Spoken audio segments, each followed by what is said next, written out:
I watched my ex-boyfriend's fiancée slap him so hard at their engagement party that the champagne glasses on the nearby table shook. But here's the thing. I'm the one who made it happen. Hi, everyone. I'm Maya. And before you start thinking I'm some kind of psycho ex-girlfriend who crashed a party to cause drama, let me tell you, this story isn't what you think it is. This isn't about revenge or jealousy or trying to win back a man who didn't deserve me in the first place. This is about recognizing a pattern, trusting your instincts, and sometimes doing the right thing even when it's uncomfortable. 6 months ago, I thought I was going to marry Blake Morrison. Blake's one of those guys who seems perfect on paper. Successful real estate agent, drives a nice car, always knows the right wine to order at dinner. He's the kind of man your mom would love and your friends would envy you for dating.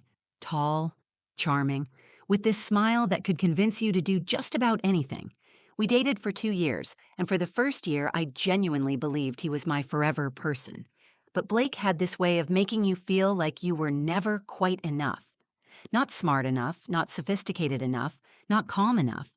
He'd say things like, "Maya, you're being too emotional again," when I'd try to have serious conversations about our relationship. Or, "You really should think before you speak in public," after I'd share an opinion at dinner with his colleagues. Little comments that seemed helpful at the time but slowly chipped away at who I was. When Blake broke up with me, he didn't just end our relationship. He made sure I understood exactly why I wasn't good enough for him. I've met someone else, Maya, someone more compatible with the life I want to build. She's classy, loyal, decent. She doesn't create problems like you do. Those were his exact words, and trust me, they're burned into my memory.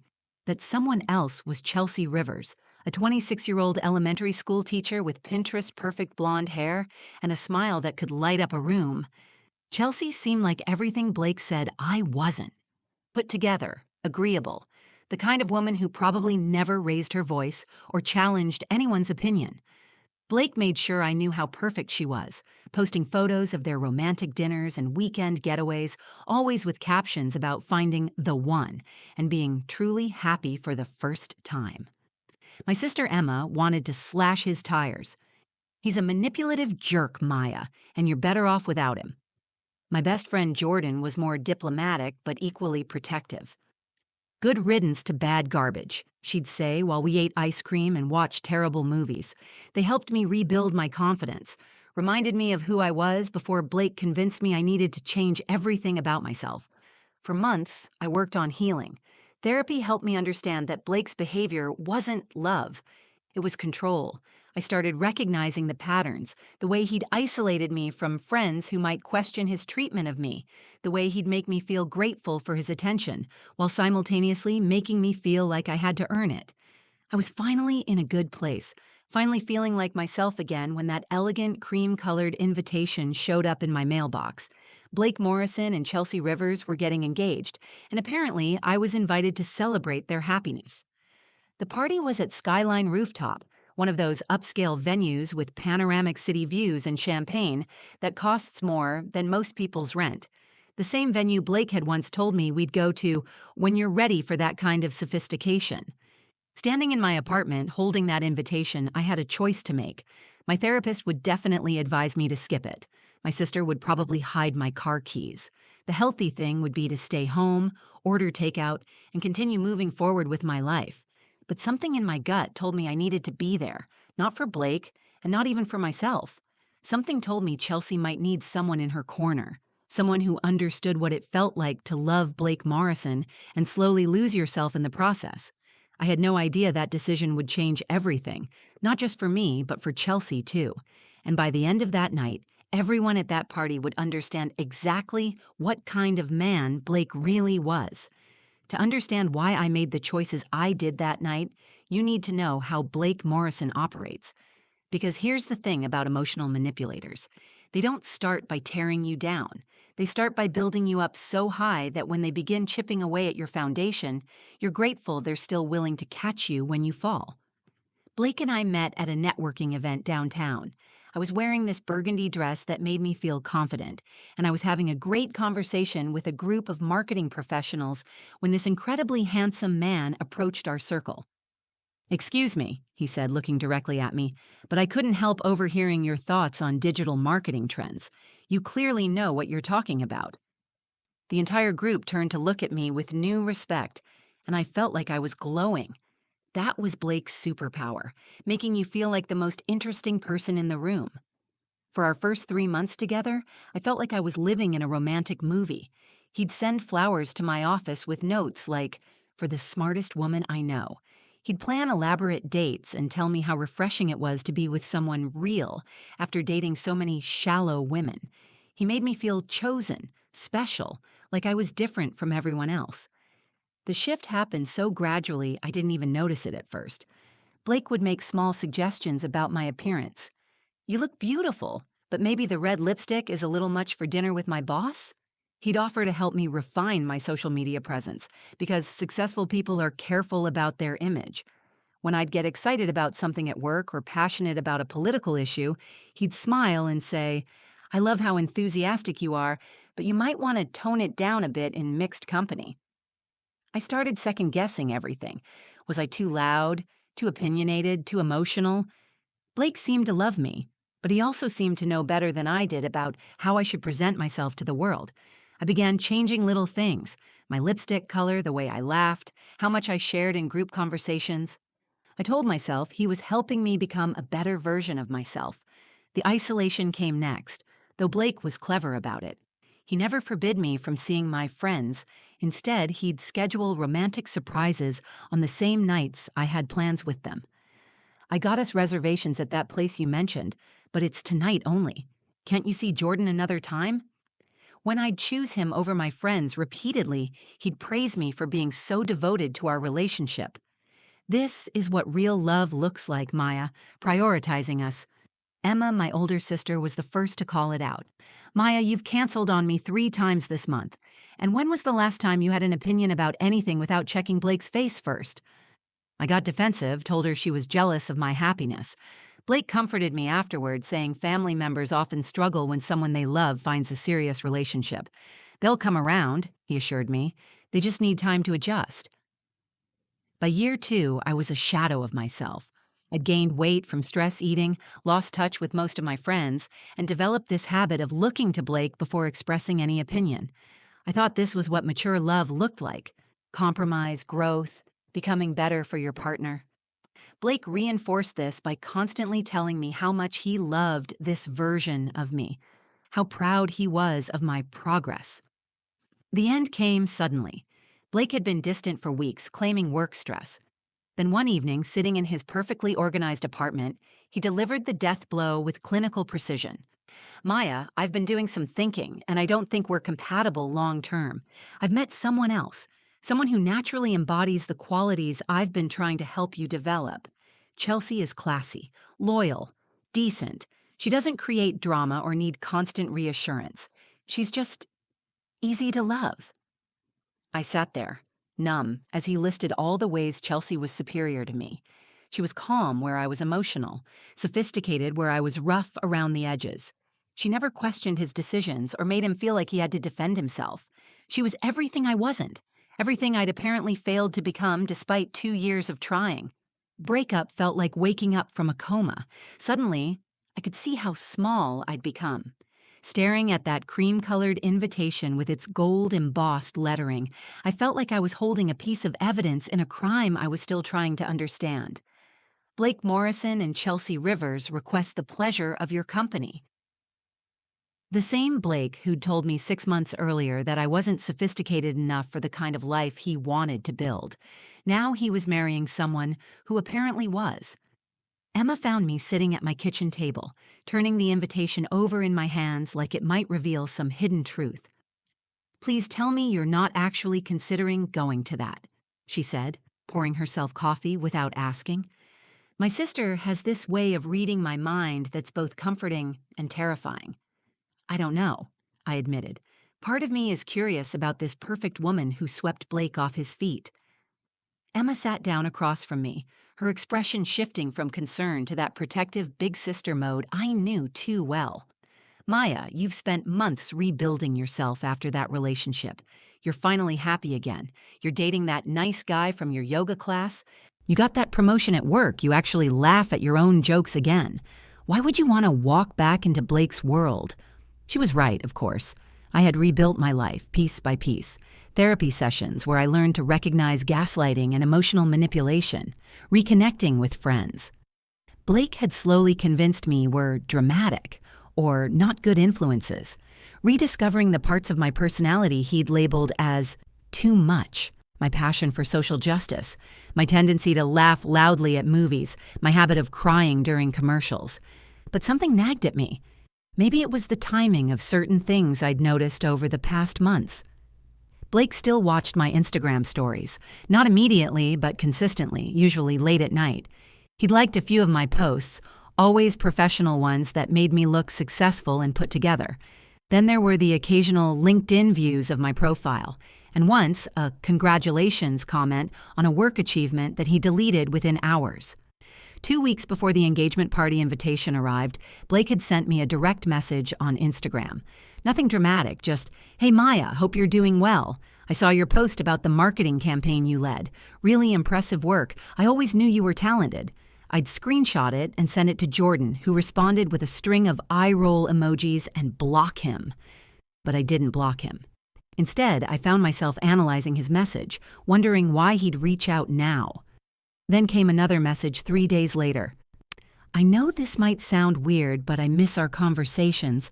Chelsea doesn't really understand the pressure I'm under at work like you did. She's supportive, but she doesn't get the industry."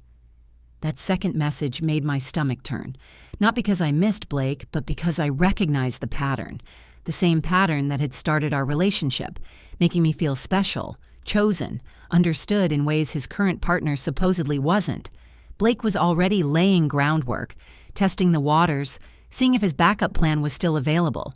I called Jordan immediately. "He's already planning his next affair," I told her, reading the messages aloud. "Chelsea isn't even his wife yet, and he's already telling other women she doesn't understand him." Jordan was quiet for a long moment. "Maya, what are you thinking?" "I'm thinking about what I would have wanted someone to tell me 2 years ago. I'm thinking about all the signs I missed because I was so grateful to be chosen by someone like Blake. I'm thinking about this woman who's about to legally tie herself to a man who's already shopping around for someone who gets him better."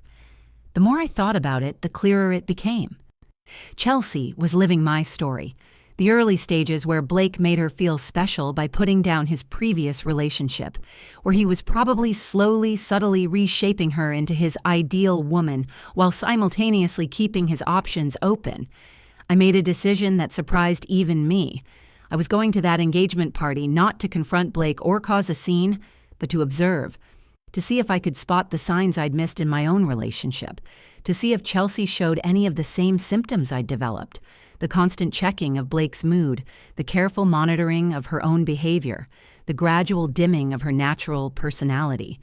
If Blake Morrison was still the same man who'd systematically destroyed my self-worth, Chelsea deserved to know before she said, "I do."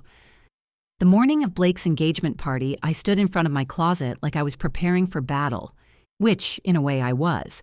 Not a battle against Blake or Chelsea, but against my own instincts to stay small, to avoid confrontation, to let sleeping dogs lie. The woman Blake had tried to make me into would have thrown that invitation away and spent the evening watching Netflix. But the woman I was becoming, the one I'd fought to rediscover, she was going to that party. I chose a navy blue dress that Emma had bought me for my birthday, one that made me feel confident without trying too hard. Blake always preferred me in pastels, said they were more feminine, so naturally I'd gravitated toward darker colors after our breakup. I did my makeup carefully, not to impress anyone, but because looking put together would give me the confidence to trust my instincts if the situation called for it. Jordan called while I was getting ready. "Last chance to back out and order pizza instead," she said, though her tone suggested she already knew my answer. "I need to do this," I told her, applying lipstick in the mirror. "Not for me, but for her, for Chelsea. And if you're wrong, if they're actually happy, and you're just projecting your own experience onto their relationship," I paused, considering this. Then I observe. I stay polite, I congratulate them genuinely, and I leave early. But Jordan, what if I'm right? What if Blake is already laying the groundwork to cheat on her, and she's too deep in the love-bombing phase to see it? The skyline rooftop was exactly as pretentious as I'd expected. All glass and chrome with panoramic views of the city skyline. Soft jazz played in the background while servers circulated with champagne and artisanal hors d'oeuvres. I'd been to events like this with Blake before, back when he was still trying to elevate my social awareness. I spotted Blake immediately, holding court near the bar in his perfectly tailored suit, gesticulating as he told some story to a captivated audience. He looked exactly the same, confident, charming, completely at ease in a room full of people who hung on his every word. For a split second, I remembered why I'd fallen for him in the first place. Then I saw Chelsea, and my heart sank with recognition. She stood slightly apart from Blake's group, smiling politely but not engaging. She was stunning. Blonde hair, perfectly styled, wearing a blush pink dress that screamed expensive good taste. But it was her body language that made my chest tighten. The way she glanced at Blake before laughing at someone else's joke. The way she smoothed her hair when he looked in her direction. The way she seemed to be monitoring her own reactions, calculating whether they were appropriate. I'd done all of those things. Every single one. Blake noticed me about 20 minutes into the party. His eyes widened briefly. Clearly, he hadn't expected me to actually come, but he recovered quickly, flashing that practiced smile. "Maya," he said, approaching with Chelsea at his side. "I'm so glad you could make it. Chelsea, this is Maya, my—" He paused, and I could see him calculating the right words. My friend from before. Chelsea extended her hand with a warm smile that didn't quite reach her eyes. "It's so nice to meet you, Maya. Blake's told me about you." The way she said it was carefully neutral, but I caught the slight tension in her voice. Blake had definitely told her about me. Probably painted me as the dramatic, unstable ex who couldn't handle his success. "Congratulations," I said genuinely. "You look beautiful together." As the evening progressed, I watched Blake work the room while Chelsea played the perfect supporting role. I saw him interrupt her mid-sentence when she was talking to his colleague's wife. I watched him place his hand on her lower back and whisper something that made her face flush and her smile falter slightly. I observed him make a joke at her expense about her cute profession as an elementary school teacher and how she laughed along even though her eyes showed hurt. But the moment that confirmed everything was when I overheard Blake taking a phone call in the hallway leading to the restrooms. I wasn't trying to eavesdrop, I was simply walking in the same direction.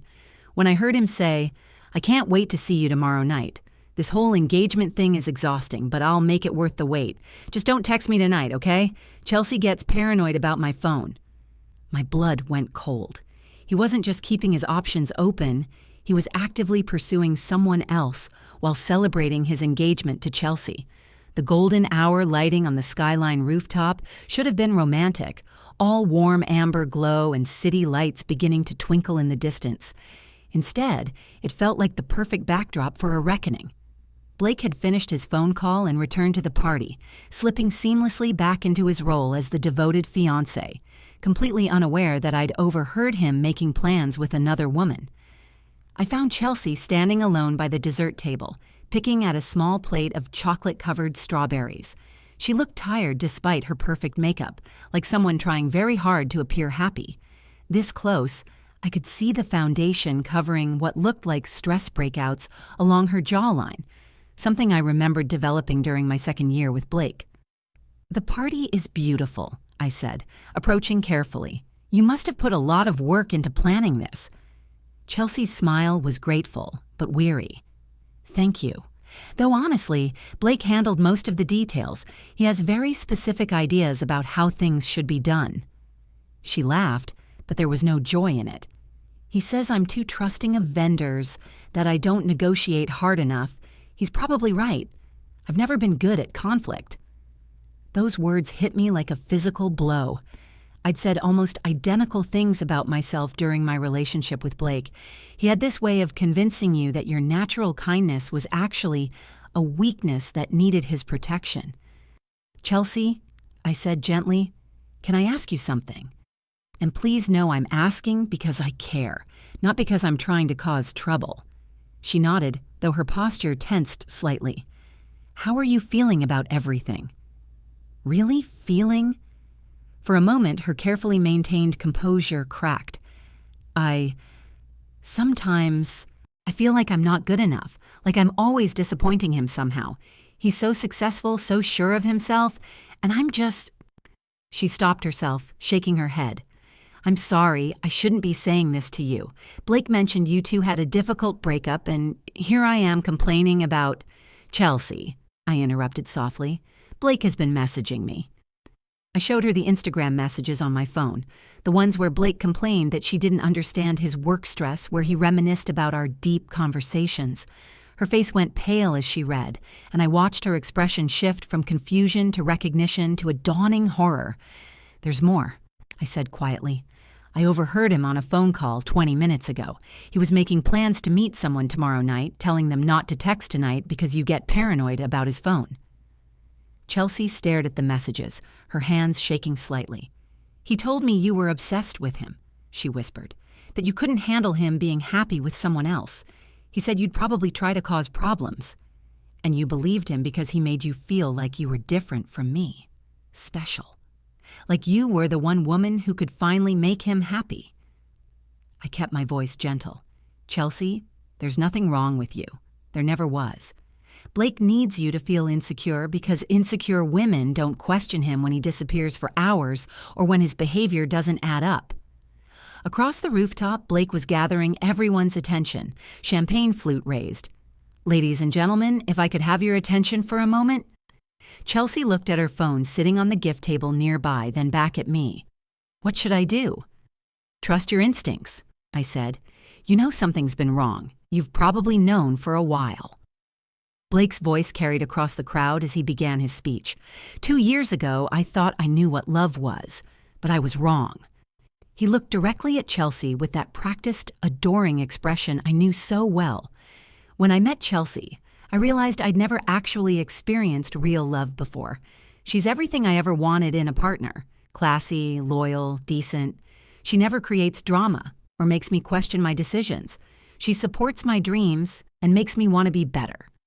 As if on cue, Chelsea's phone lit up on the gift table. Blake's name flashed on the screen, and even from several feet away, the text preview was visible. "Can't wait for tomorrow night. Thanks for being patient during all this wedding stuff. Don't let C see this." The color drained from Chelsea's face completely. Around us, guests continued applauding Blake's romantic words while completely unaware of the betrayal unfolding in real time. Blake raised his glass higher, basking in the attention. "So here's to Chelsea," he continued, "for showing me what it means to find your perfect match, your soulmate, your—" "Blake." Chelsea's voice cut through his speech like a blade. The entire party turned to look at her. "Could you come here for a second, honey?" Blake walked over to Chelsea with that confident stride, completely oblivious to what was about to happen. He probably thought she wanted to add something sweet to his speech, maybe share a romantic moment that would have everyone reaching for their tissues. The smile on his face was pure self-satisfaction. He delivered another perfect performance, and now his perfect fiancée was going to make it even better. "What is it, sweetheart?" he said, reaching for her hand. That's when Chelsea held up her phone, the screen still glowing with his text message. "You got a text," she said, her voice steady but deadly quiet.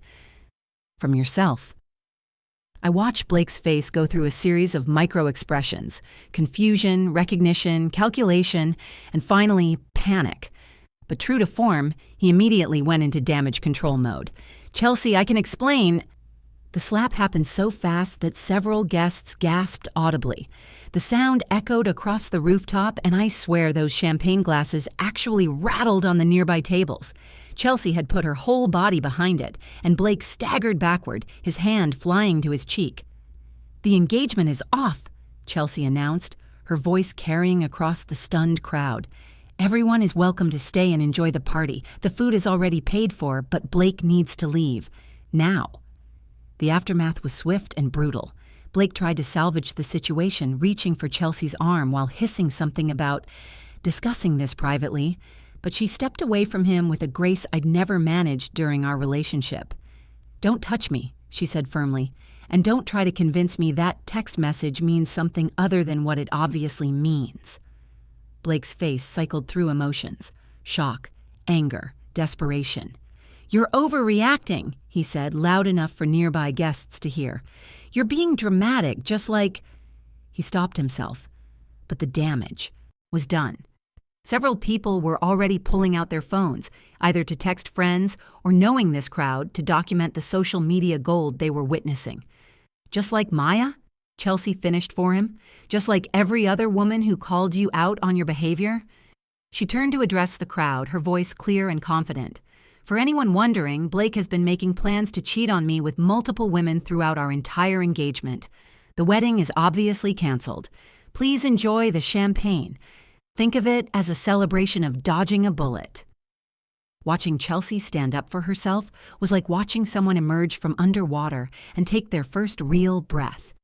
The woman who'd been carefully monitoring Blake's mood all evening was gone, replaced by someone who knew exactly who she was and what she deserved. Blake made one last desperate attempt to control the narrative. "Chelsea, you're throwing away everything we built together over a misunderstanding." "What we built?" Chelsea laughed, and it was the first genuine laugh I'd heard from her all evening. "Blake, what we built was you slowly convincing me that I wasn't good enough for you while simultaneously shopping around for someone who understood you better. That's not a relationship. That's a long-term audition for a role I was never going to get." Blake left the party 20 minutes later after several of his male friends suggested it was probably best if he made himself scarce. I watched him go, feeling nothing but relief that he was someone else's problem now, except he wasn't anyone's problem anymore. Chelsea had made sure of that. Fast forward 6 months to today, and I'm sitting in my apartment genuinely happy for the first time in years. Chelsea and I aren't best friends. We're too different for that. But we check in on each other occasionally. She discovered after the engagement party that Blake had been maintaining emotional affairs with 3 different women during their relationship, using identical manipulation tactics on all of them. She also found out he'd done the same thing in his relationship before me, and the one before that. Chelsea's thriving now. She started a blog about recognizing emotional manipulation in relationships that's gained a huge following. She's dating a kindergarten teacher named Marcus, who thinks her laugh is infectious and encourages her to share her opinions loudly and frequently. Last week, she posted a photo of them at a farmer's market with the caption, "He loves me exactly as I am." Imagine that. As for me, I learned that sometimes the best revenge isn't revenge at all. Sometimes it's preventing someone else from experiencing the systematic erosion of their self-worth that you went through. Sometimes it's trusting your instincts when they tell you someone needs help, even if that someone is engaged to your ex-boyfriend. Blake taught me the most valuable lesson of my life, just not the one he intended. He taught me to recognize love versus control, support versus manipulation, growth versus diminishment. Real love doesn't require you to become a different person. It celebrates the person you already are. So that's my story. How I went from being the woman who wasn't classy, loyal, or decent enough for Blake Morrison to being the woman who helped his fiancée discover her own worth before it was too late. It's funny how life works sometimes. The man who spent 2 years convincing me I wasn't good enough accidentally taught me to recognize my own value, and that knowledge ended up saving someone else from the same fate. I want to be clear about something. I didn't share this story to shame Blake or to get revenge. I shared it because I wish someone had told me these things when I was in Chelsea's position. I wish someone had helped me recognize the signs earlier, before I lost 2 years of my life trying to become someone else's version of perfect. If you're watching this and something about Blake's behavior sounds familiar, if you recognize yourself in my story or Chelsea's, please know that you're not alone. Emotional manipulation is insidious because it happens gradually. One day you're confident and secure, and the next you're second-guessing every word that comes out of your mouth. It's not your fault, and it's not because you're too sensitive or dramatic. Those are just words manipulators use to make you doubt your own reality. The biggest lesson I learned from this whole experience is that your instincts are usually right. That uncomfortable feeling in your stomach when someone dismisses your concerns, trust it. That nagging voice that tells you something is off even when everything looks perfect on the surface, listen to it. The way you feel like you're walking on eggshells around someone who claims to love you. That's not love. That's control. Real love doesn't require you to shrink yourself. It doesn't ask you to change your personality, dim your light, or question your worth. Real love sees you at your most emotional, most passionate, most authentically yourself, and says, yes, this is exactly who I want to build a life with. Chelsea and I both learned that the hard way, but we learned it. And now we're both in relationships with people who love our loudness, our opinions, our emotions, and our so-called flaws. We're with people who think our enthusiasm is charming, not embarrassing, who encourage us to take up space, not shrink into the background. If this story resonated with you, I'd love to hear about it in the comments. Have you ever had to choose between protecting yourself and protecting someone else?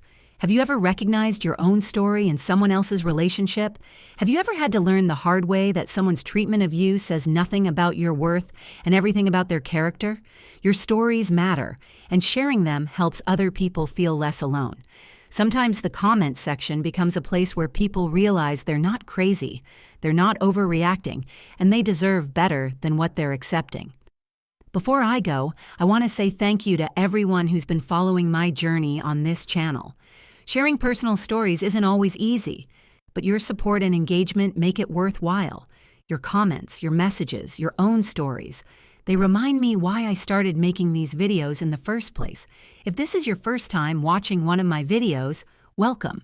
I share stories about relationships, personal growth, standing up for yourself, and learning to trust your instincts. I try to be honest about the messy, complicated parts of life that don't always have neat endings, but always have lessons worth learning. If you enjoyed this story and want to hear more like it, please hit that subscribe button and ring the notification bell so you never miss an upload. I post new videos every Tuesday and Friday, and I love building this community of people who believe in supporting each other through life's challenges. And if this video helped you in any way, if it made you feel less alone or gave you the courage to trust your own instincts, please give it a thumbs up and share it with someone who might need to hear it. Sometimes, the story that changes someone's life is just one share away from reaching them. Thank you for watching. Thank you for listening. And remember, you are enough, exactly as you are. Don't let anyone convince you otherwise. I'll see you in the next video.